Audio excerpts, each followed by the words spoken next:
My parents used my $600,000 accident settlement to fund my brother's lavish lifestyle, leaving me with nothing for my recovery. They had no idea my lawyer put a clawback clause on their house. The worst part about waking up from a coma isn't the pain or confusion, it's realizing that everything you thought was a nightmare is actually your new reality. I learned this the hard way 3 years ago, when I opened my eyes to find myself trapped in a body that felt like it belonged to someone else. My name is Natalie, and I was 26 when a drunk driver decided to play pinball with my Toyota Corolla on a rainy Tuesday evening. I remember fragments, the screech of tires, the metallic crunch of impact, and the strange weightless feeling as my car rolled down the embankment. Then nothing. "Welcome back, sweetheart." Mom's voice was the first thing I heard. She was perched beside my hospital bed, perfectly manicured as always, not a hair out of place. "We've been so worried." I tried to speak but my throat felt like sandpaper. Dad appeared on my other side, pressing a cup of water to my lips. "Easy does it, kiddo. You've been out for almost 2 weeks."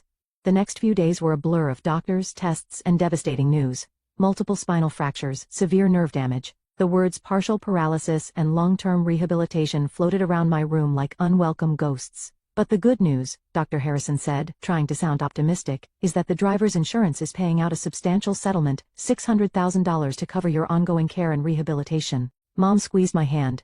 "We'll handle everything, sweetie. You just focus on getting better." I should have noticed the gleam in her eyes when she said that. My brother Quentin visited a week later, bringing his girlfriend Kayla and his usual larger-than-life presence. "Look who's finally awake," he boomed, making my head throb. "Man, sis, you really know how to get attention, don't you?" Quentin, Dad warned, but there was no real authority in his voice. There never was when it came to my brother. "What? I'm just saying, it's kind of perfect timing. My new business venture is just taking off and not now." Mom cut him off, but they shared a look I couldn't quite read. My friend Lena, a lawyer I'd known since college, visited regularly. She helped me understand the settlement details, explaining everything in her calm, methodical way. "You need to be careful with this money, Nat," she said one afternoon when we were alone. "It needs to last. Mom and Dad are handling it," I told her. "They've set up some kind of trust." Lena's expression tightened. "Let me add something to the paperwork, just in case." "In case of what?" She didn't answer directly, just squeezed my hand. "Trust me on this one." I didn't understand her concern then. I was too focused on the basics. Learning to sit up without passing out, fighting through the nerve pain that felt like lightning through my legs, trying to accept that my pre-med dreams were probably over. My physical therapist Lucia became my lifeline. She pushed me hard but knew exactly when to ease up. "Your body is healing," she'd say, "but your spirit needs to heal too." One evening, about a month after I woke up, Dad came to visit wearing his work coat despite the warm weather. As he hugged me awkwardly around the monitors, something fell from his pocket, a bank letter. I managed to snag it when he wasn't looking. The letter mentioned a disbursement adjustment to an account in Nevada. That was strange. We lived in Michigan, and as far as I knew, we had no connections to Nevada. "Everything okay?" Dad asked, noticing my expression. I forced a smile, just tired. "Hey, when can we start looking at those specialized therapy programs Dr. Harrison mentioned?" "Oh well," Dad suddenly became very interested in his phone. "Your mother's handling all that. We need to be strategic with the funds, you know. Make sure everything's properly invested."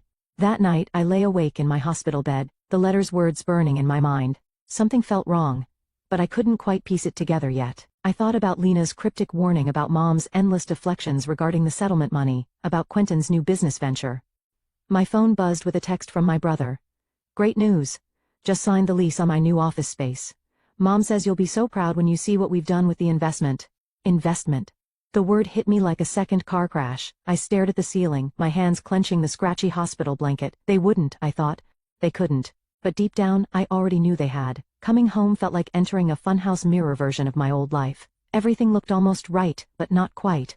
Mom had installed a basic metal ramp over the front steps, the cheapest model available according to the sticker still stuck to its underside. My bedroom had been moved to the first floor into what used to be Dad's office. "We did our best with the modifications," Mom said, wheeling me inside. "The contractor wanted a fortune for those fancy grab bars and wider doorways. But we found some reasonable alternatives." Reasonable alternatives meant I could barely fit my wheelchair through the bathroom door, and reaching the sink was like solving a puzzle every morning. "When can we start the full renovation?" I asked during dinner that first night. Dr. Harrison said proper accessibility is crucial for— "Oh honey," Mom interrupted, exchanging glances with Dad. "We need to be practical about expenses. There's not enough left for all that premium stuff." "Not enough left?" The words hit me like ice water. "But the settlement is being carefully managed," Dad said quickly, "for everyone's benefit. The next week, Quentin hosted a grand opening party for his new business venture, some kind of tech startup involving cryptocurrency and social media influencers. I couldn't follow his explanation, but I could certainly follow the money trail. The party was held at his new downtown office space, all gleaming glass and modern furniture. A champagne tower sparkled in the corner, and waiters circulated with expensive hors d'oeuvres. Pretty impressive, right? Kayla sidled up to my wheelchair, champagne flute in hand. Quentin says the family support made all this possible. Isn't it amazing how everyone's coming together? I forced a smile that felt like broken glass. Yeah, amazing. During my next physical therapy session, I couldn't focus. Lucia noticed immediately. Your mind's somewhere else today, she said, helping me with my exercises. Want to talk about it? The whole story spilled out. The settlement, the mysterious bank transfers, Quentin's sudden prosperity. Lucia's hand stilled on my leg. Natalie, you know you still have rights, right? That money was meant for your care. I know, I whispered. Oh, but what can I do? They're my family. Family doesn't mean they own you. She hesitated. And maybe you have more power than you think. That night, I called Lena for the first time since leaving the hospital. I was wondering when you contact me, she said. How much have they taken? I don't know exactly, but Quentin's new office alone must have cost send me everything you can find. Bank statements, transfer records, anything. And Natalie, remember that clause we added? It's still there waiting. Before I could ask what she meant, Mom burst into my room without knocking. Quentin's got a surprise for everyone, she announced. Come to the driveway. There, gleaming under the streetlights, sat a brand new Porsche. Quentin was leaning against it, grinning like a game show host. Pretty sweet. Right? He called out. The business is really taking off. This is just the beginning. I watched as Mom and Dad fawned over the car, their faces glowing with pride. Kayla snapped photos for social media. No one seemed to notice or care that I had to park my wheelchair at an awkward angle just to see past them. Later, as everyone headed inside for celebratory drinks, I heard Dad and Quentin talking near the garage. The insurance payment cleared? Quentin asked. Yeah. But we need to be more careful, Dad replied. Let's just hope she never finds out. Relax. She's not exactly in a position to do anything about it. I sat there in the darkness, my hands gripping my wheelchair's arms until my knuckles turned white. They thought I was helpless, weak, just a burden to be managed. That night, I sent Lena a text. Tell me about this clause. Her response came immediately. Come to my office tomorrow. It's time you learned about your insurance policy's fine print. I lay in bed, staring at the ceiling I could barely see through the darkness, the same ceiling my parents couldn't afford to install proper grab bars under somehow. The house creaked and settled around me, and somewhere upstairs I could hear Quentin's muffled laughter. My phone buzzed again. Another text from Lena. By the way, keep every receipt, every bank statement, every email you can find. Document everything, trust me. For the first time since the accident, I felt something other than pain and helplessness, something sharp and cold and clarifying. They thought they could steal my future because I couldn't walk. Fine, let them think that. Let them think I was just their token disabled daughter, grateful for their scraps of attention and care. They had no idea what was coming. I decided to give them one chance to come clean. Maybe there was an explanation, maybe I was wrong. I wheeled myself into the living room where Mom was arranging flowers, always keeping up appearances, and Dad was pretending to read the newspaper. We need to talk about the settlement money, I said quietly. The newspaper crinkled as Dad's hands tightened. Mom didn't turn around. What about it, sweetie? Her voice was honey-sweet, warning bells wrapped in sugar. Where is it? Mom finally turned, her smile perfect and practiced. It's being invested, dear, for the future of the family. My future, I corrected. It was meant for my care. And you're being cared for, aren't you? She gestured around the room. You have a roof over your head, food on the table, and a bathroom I can barely use. No proper therapy equipment. No, those things are expensive, Dad cut in. We had to make practical decisions. Like buying Quentin a Porsche? The room went silent. Mom's smile flickered but held. Your brother's business ventures will benefit everyone, she said. The money will grow, and then we can look at those fancy modifications you want. When? Don't use that tone with your mother, Dad warned. I pulled out my phone where I documented everything. The settlement was deposited 4 months ago. Since then, there have been transfers to Nevada, payments to luxury car dealers, and $100,000 to Q-Tech Ventures. Want to explain that? Mom's smile vanished. Have you been snooping through our papers? They're my papers, my money. You ungrateful little, Mom caught herself, after everything we've done for you. Done for me? You stole from me. We did not steal, Dad said firmly. We invested in Quentin, like always. As if summoned, my brother appeared in the doorway, Kayla hovering behind him. What's all the shouting about? He asked, though his smirk suggested he knew exactly what was happening. Your sister is being dramatic about money, Mom said. Again? Quentin rolled his eyes. You should be grateful you at least have a roof over your head. Do you know how expensive it is to take care of you? Not as expensive as your car payments, I shot back. That car is a business investment, he sneered. Something you wouldn't understand sitting around all day. I sit around all day because I can't afford the therapy I need. Oh, here we go with the guilt trip. Quentin threw up his hands. You know what? You're lucky we didn't put you in a home. Most families wouldn't deal with this burden. Mom didn't even scold him for saying it. She just stood there arranging her stupid flowers. I pulled out my phone again and started recording. So just to be clear, you all think it's okay to use my settlement money meant for my medical care, to fund Quentin's business? We're not having this conversation, Dad said. Why not? Afraid of saying it out loud? The money is tied up in promising ventures, Mom insisted. Everything we've done is for this family's future. My future matters too. Your future is secure, Dad said. You have us. I laughed and it wasn't a happy sound. Yeah. I have you. Taking my money, treating me like a burden and expecting me to be grateful for it. Later that night, I heard them arguing upstairs. I wheeled closer to the stairs recording on my phone. She's getting suspicious, Dad was saying. We need to fix this before she finds out everything. Fix what? Mom snapped white. We did what we had to do. Quentin needed the capital, and she wasn't using the money anyway. It was supposed to be for her care. She has care. Basic care is enough. Quentin has real potential. He just needs support to succeed. I sent the recording to Lena immediately. Her response came quickly. Perfect. Keep gathering evidence. The trap is almost ready. I glanced at Dad's tablet left carelessly on the coffee table. He never was good with technology or passwords. 3 tries later, I was in his email. There it was. A transfer receipt from my trust fund to Quentin's personal account. $200,000 labeled as family investment. I forwarded it to Lena, then wheeled myself back to my room. Through the wall, I could hear Quentin and Kayla laughing about something in the kitchen, probably planning their next vacation with my money. Just wait, I whispered to myself. Keep laughing, keep spending. Keep thinking you've won because Lena was right. The trap was almost ready, and none of them saw it coming. You're pushing yourself too hard, Lucia said during our therapy session, but I could tell she was impressed. 3 sets yesterday, 4 today? I need them to think I'm getting weaker, I explained, powering through another rep.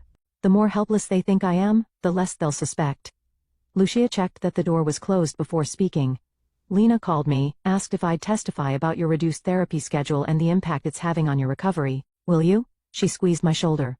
Every damn word will be true. At home, I played my part perfectly. I dropped things more often, asked for help with basic tasks, acted increasingly dependent. Mom ate it up, cooing over me like I was a child. See? She told Dad one evening. She's doing fine with the basic care. We made the right choice. I recorded that too. Lena's office was my sanctuary. We met weekly, building our case piece by piece. The clause is beautiful in its simplicity, she explained, spreading papers across her desk. If fraudulent use of settlement funds is proven, the court can authorize seizure of any asset used as collateral in the trust agreement. And what asset was that? Her smile was razor sharp. Your parents' house. They signed it over as guarantee when they became trustees. Probably didn't even read the fine print. They never do, I said. They're too used to being in control. Right on cue, my phone buzzed with a text from Mom. Quentin's hosting an investor meeting at the house tonight. Please stay in your room. We need to make a good impression. I showed Lena the message. She started typing on her computer. Perfect timing, she said, because guess what your brother's investors don't know? His company is being funded with stolen medical settlement money. One anonymous tip to the SEC and not yet, I said. We need one more piece. That night, I pretended to sleep through the investor meeting, but my phone was recording everything through the thin walls. The initial capital came from family support, Quentin was saying. We believe in investing in our own substantial investment, someone commented. Family must really believe in you. Oh, they do. Quentin laughed. Let's just say we had a windfall, and we knew exactly how to put it to good use. The next morning, Mom and Dad were huddled in the kitchen, talking in low voices. We need another 100,000, Dad was saying. The first-round investors want to see more skin in the game. We can take out a second mortgage, Mom suggested. The house has plenty of equity.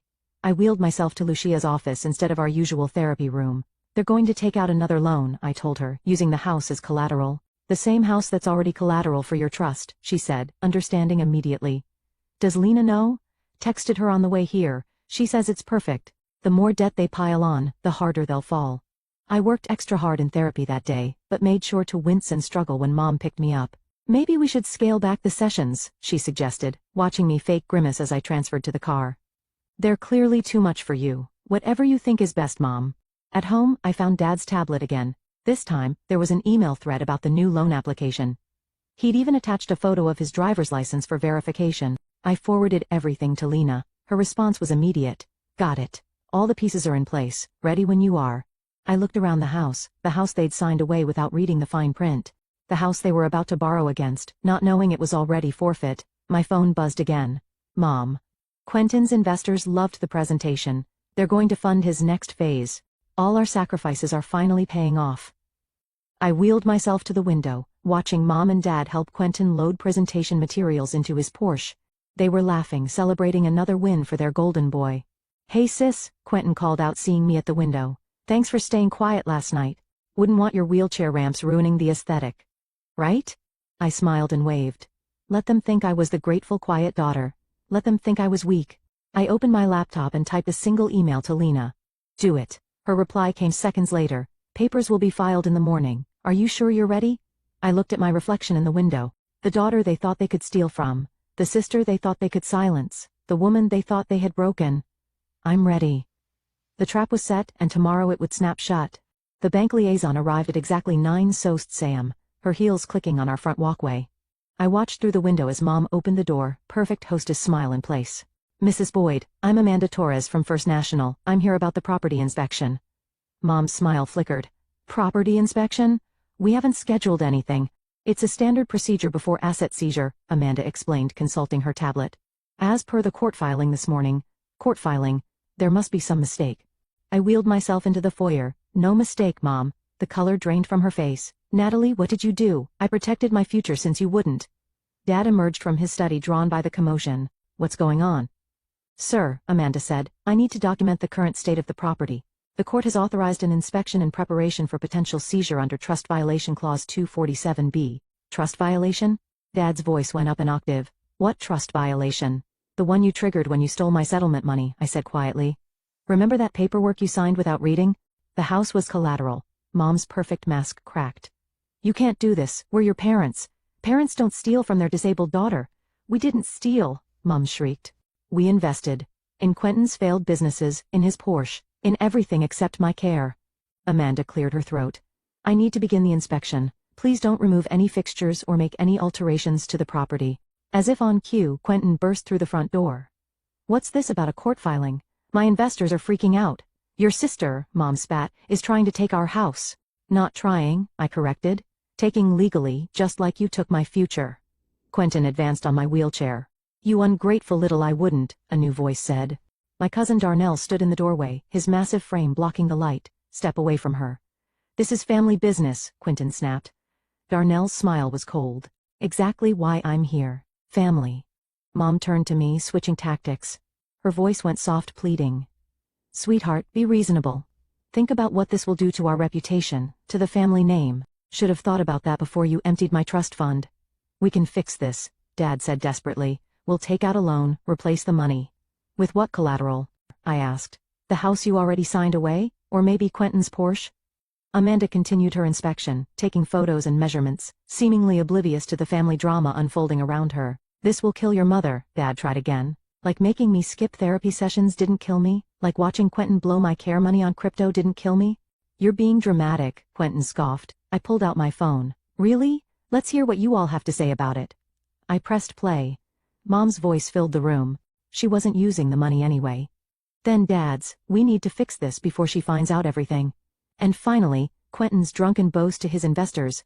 Let's just say we had a windfall, and we knew exactly how to put it to good use. The room fell silent except for Amanda's clicking camera and tapping keyboard. You recorded us, Mom whispered. I learned from the best, Mom. Always keep evidence. Right? Isn't that what you taught me? The inspection is complete, Amanda announced. You'll receive formal documentation within 3 business days. Please remember, no alterations to the property. As she left, Darnell moved to stand behind my wheelchair. A silent guardian. You have 30 days, I said quietly. The court will give you 30 days to vacate. You can't be serious. Quentin laughed, but there was fear in his eyes. Where are we supposed to go? Maybe sell the Porsche? I hear those crypto investments aren't doing so well anyway. Mom collapsed onto the stairs, her perfect posture finally breaking. Please, Natalie, be reasonable. We can talk about this. Like, you talked to me about spending my settlement. Like, you talked to me about cutting my therapy. Like you talked to me about anything. Dad just stood there looking old and deflated. We thought we were doing the right thing. No, I said, wheeling myself towards my room. You thought I was too weak to fight back. That's a very different thing. This isn't over, Quentin called after me. I stopped and turned. Actually, it is. Check your investor emails. Turns out the SEC is very interested in medical settlement money being used for unauthorized business ventures. As I closed my door, I heard Mom start to cry. Not her usual manipulative tears, but real broken sobs. I didn't feel guilty. I felt free. The court order arrived on a Tuesday morning. Mom refused to open it, so Dad did, his hands shaking as he broke the seal. 30 days, he confirmed, voice hollow. They're giving us 30 days to vacate. Quentin stormed in, waving his phone. My accounts are frozen, all of them. What did you do? Me? I raised an eyebrow. I didn't do anything, but it turns out using fraudulently obtained medical settlement money for business ventures is illegal. Who knew? You've ruined everything, he shouted. My investors are pulling out. Kayla's talking about taking a break. The SEC is what? I interrupted. Investigating where your startup capital came from? Funny how that works. Mom appeared in the doorway looking like she'd aged 10 years overnight. I just got off the phone with the country club. They've suspended our membership pending the legal situation. Not the country club, I gasped mockingly. However, will we survive? You're killing your mother's spirit, she whispered. No, Mom, you killed mine first multiple times. Every time you chose Quentin over my health, a loud banging from upstairs made us all jump. Darnell, who'd appointed himself my unofficial bodyguard, appeared at the top of the stairs. Your brother's girlfriend is clearing out her stuff, he reported, and taking some family jewelry with her. What? Mom ran upstairs, her social disgrace temporarily forgotten. Quentin's face went pale. She wouldn't, but she did. Darnell smiled. I watched her pack up your grandmother's pearls and that vintage Rolex. Said something about compensation for wasted time. Those weren't hers to take. Mom's voice shrieked from above. Like my settlement, it wasn't yours to take, I called back. Dad sank into a chair looking defeated. Natalie, please, we can work something out. The house has been in the family for generations. Should have thought about that before you signed it away. Did you even read the trust agreement? His silence was answer enough. Quentin paced the room like a caged animal. This is just spite, pure spite. No, I corrected him, this is consequences. Remember when you said I should be grateful you didn't put me in a home, that I was lucky to have a roof over my head? Well, now it's my roof. The doorbell rang. Darnell answered it to find Lena standing there with a contractor. Hope you don't mind, she said brightly, walking in. We're just here to measure for the renovations. Full accessibility upgrade, proper wheelchair ramps, modified bathroom fixtures. You can't do this, Mom said, coming back downstairs. We haven't even moved out yet. Just planning ahead, Lena replied. 30 days goes by quickly. The contractor moved through the house, taking measurements and making notes. He passed Quentin's room just as Kayla emerged, dragging a heavy suitcase. Keep the Rolex, she spat at him. Sell it, you'll need the money more than me. Mom followed her, pleading. Kayla dear, those are family heirlooms. Family? Kayla laughed bitterly. You mean the family that stole from their own daughter? The family that's about to be homeless? No, thanks, I'm out. She stormed past us all, the front door slamming behind her. Dad finally spoke up, his voice broken. I'm sorry, Natalie, I should have stopped this. Should have protected you. But you didn't, I said quietly. You never did. What do you want? Mom asked. Money? We'll find a way to pay you back. I want what was already mine, my settlement, my independence, my future. And our future? Quentin demanded. Where are we supposed to go? Maybe try one of those budget apartments you said would be good enough for me, the ones you suggested when you wanted to sell this house for your business. The contractor finished his measurements and approached me. We can start work in about 5 weeks, full accessibility throughout, therapy room and a converted bedroom, everything up to medical code. Perfect, I said. That's exactly what the settlement was meant for in the first place. Mom started crying again, but I'd grown immune to her tears. They were just water now, not guilt. Lena touched my shoulder. Need anything else today? I looked around at my family. Mom's mascara-streaked face, Dad's defeated slump, Quentin's impotent rage. The people who thought they could steal my future because I couldn't walk. No, I said. I think everything's exactly where it should be.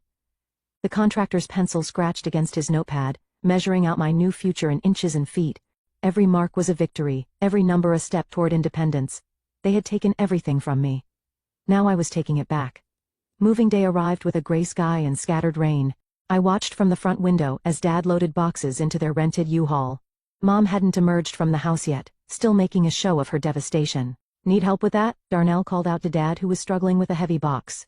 We don't need your charity, Mom snapped, finally appearing with her designer handbag clutched like a shield. Wasn't offering any, Darnell replied smoothly. Just thought you might want to avoid dropping your precious china. Quentin appeared last, carrying only a small duffel bag. His Porsche was already gone, sold to cover legal fees and investor paybacks. Happy now? He asked, glaring at me. Got your revenge? This isn't revenge, I said. This is justice. Keep telling yourself that. He kicked a box viciously. You've destroyed this family. No. You all did that when you stole from me. Mom approached my wheelchair, making one last attempt. Sweetheart, there's still time to reconsider. Think about what you're doing. Think about motherly love. Motherly love? I cut her off. Was it motherly love when you canceled my therapy sessions to pay for Quentin's office furniture? Was it motherly love when you watched me struggle in a bathroom I could barely use while spending my settlement on his failed ventures? We were trying to secure everyone's future. No. You were betting my future on Quentin's dreams. How would that work out? Dad paused in his loading. Natalie, please. Your mother's heart don't, I warned. Don't you dare make me the villain here. You had choices, you made them. These are the consequences. Lucia arrived then, carrying supplies for our afternoon therapy session. She'd be using the newly converted bedroom, my old bedroom, as a proper therapy space. Perfect timing, I said. You can help me check out the renovations. This is still our home, Mom protested weakly. Not anymore, Lona said, appearing with the final paperwork. As of noon today, the property transfers fully to Natalie. You need to be out by 2 p.m. Mom collapsed onto a chair, one of the few pieces of furniture remaining. Where did we go wrong? You want the list chronologically or alphabetically? I asked. You harbor such hate in your heart, she whispered. No, Mom, this isn't hate, this is balance. This is what happens when you treat your daughter like an ATM and expect her to thank you for it. Quentin stormed out, slamming the door hard enough to rattle the windows. Through the glass, I watched him walk away. No car to drive off in, no girlfriend to run to, no investors to bail him out. Dad finished loading the last box. The apartment's not much, but we'll manage. Like I had to manage? I asked with inadequate care and empty promises. He looked at me for a long moment. I failed you. I see that now. Yes, you did. I'm sorry. I know, but sorry doesn't pay for the therapy I missed or the independence you stole. Mom finally stood, straightening her designer clothes. Probably the last ones she'd be able to afford for a while. This house has been in our family for generations, and now it's in my part of the family, I said. The part you forgot about while chasing Quentin's dreams. They left quietly after that. The U-Haul coughing to life in the driveway. I watched them pull away, Mom not looking back, Dad checking the rearview mirror one last time. Lucia wheeled me through the house, now fitted with proper ramps, wider doorways, and all the modifications that should have been done months ago. How does it feel? She asked. Like justice.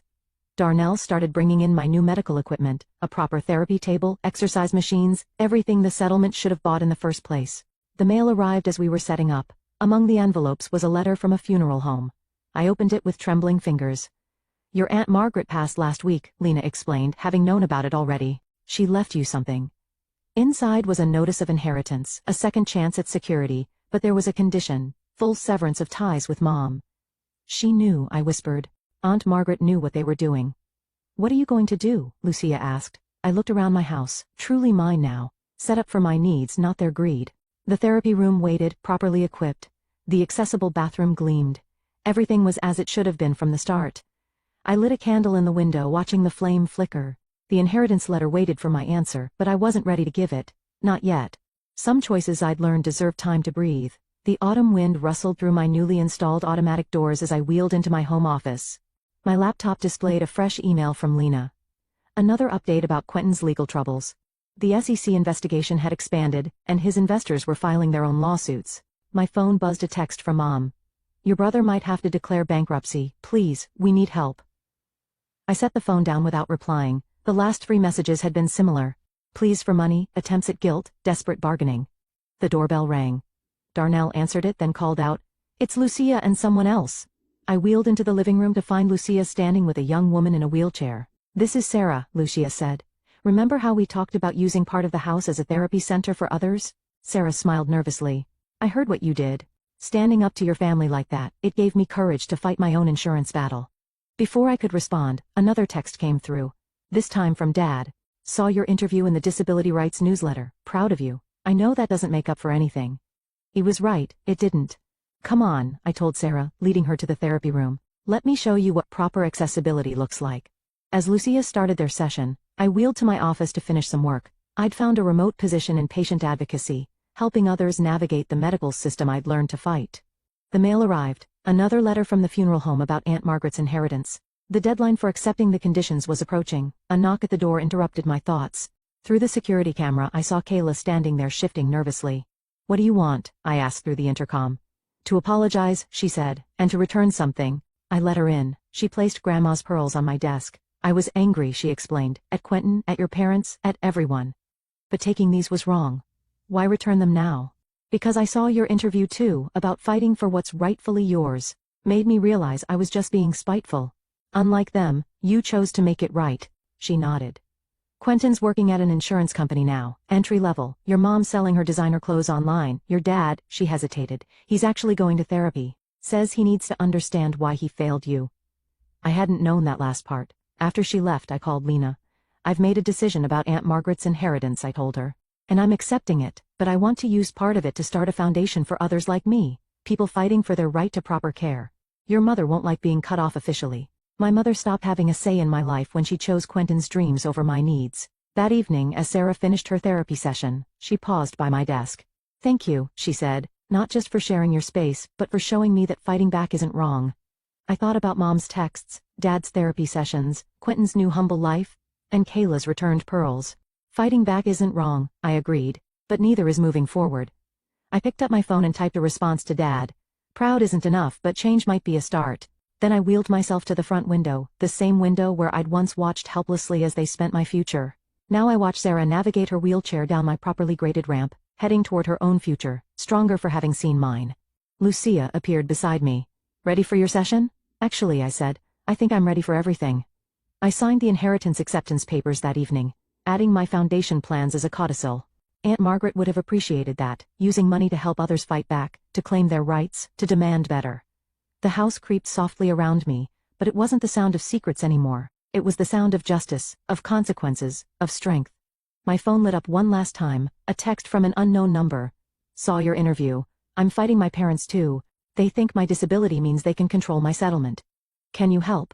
I smiled and typed back, "Yes. And I know exactly where to start. Because that's what justice looks like. Not just winning your own fight, but helping others win theirs." I never wanted revenge. I wanted what they stole from me.